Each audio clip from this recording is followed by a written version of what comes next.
Now let's take you back to the 60s. The 60s that were the formative years of Kenya Defense Forces. The country would then spend the next decade building its defenses and equipping the military to protect the sovereignty of the newly established republic. But it was that coup, the one of 1982, the attempted coup, that appeared to have sort of hastened the pace and altered the structure of KDF. A new wing was established as a result, and a fresh cohort of young, energetic, and dedicated servicemen and women were recruited. One of those officers was Lieutenant Colonel retired Elius Mbui. Here is his story on this week's episode of Military Tales with Nisi Imano.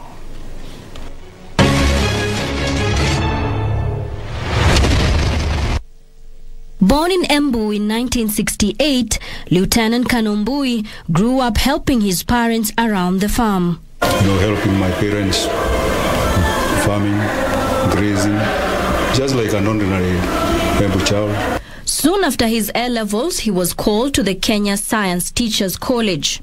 When I reported, I found my name was missing in the list. And efforts to complain because I had a calling letter. Did not bear any fruit, so I went back and looked for a job of teaching as an untrained teacher. So I taught in a school, in a secondary school, Itobangao Secondary in Kirinyaga. In 1983, just 1 year after the attempted coup, he heard of military interviews in Embu town. Then I went for the interview and I was recruited. I was successful. He was recruited in the army in 1983, right after the 1982 attempted coup.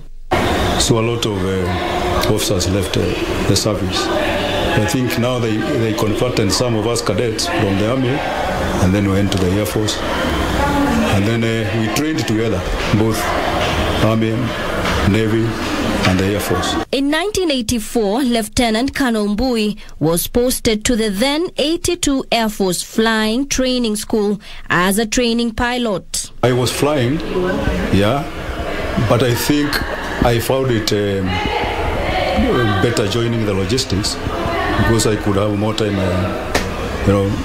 attending my family. So I changed to logistics, and then that is where the adventure started. As a logistics officer, he was posted to the Central Supply Depot, a job that involved traveling to military units all over Kenya. It involves inspections, audits, and those kind of things. And we used to travel all over the military units. Lieutenant Colonel Mbui went to Sierra Leone as a military observer in July of 2000. We had a Kenyan battalion in Sierra Leone. But me, I did not join as a peacekeeper. I joined as a military observer.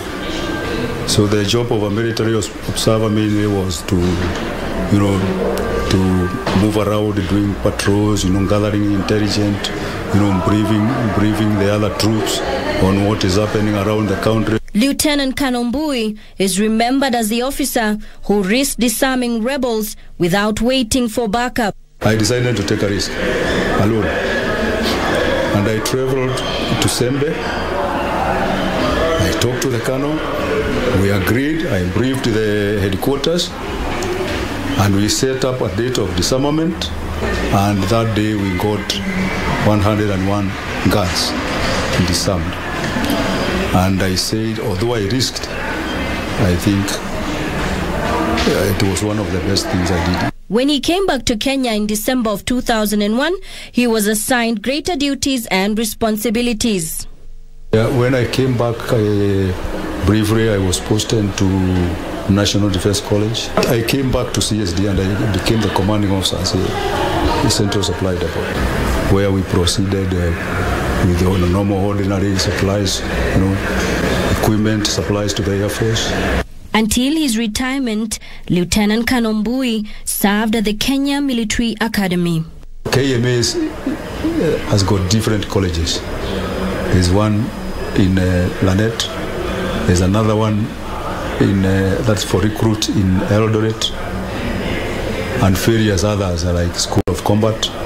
So mine was coordination of those colleges. For Prime Edition, I'm Nisi Emmanuel.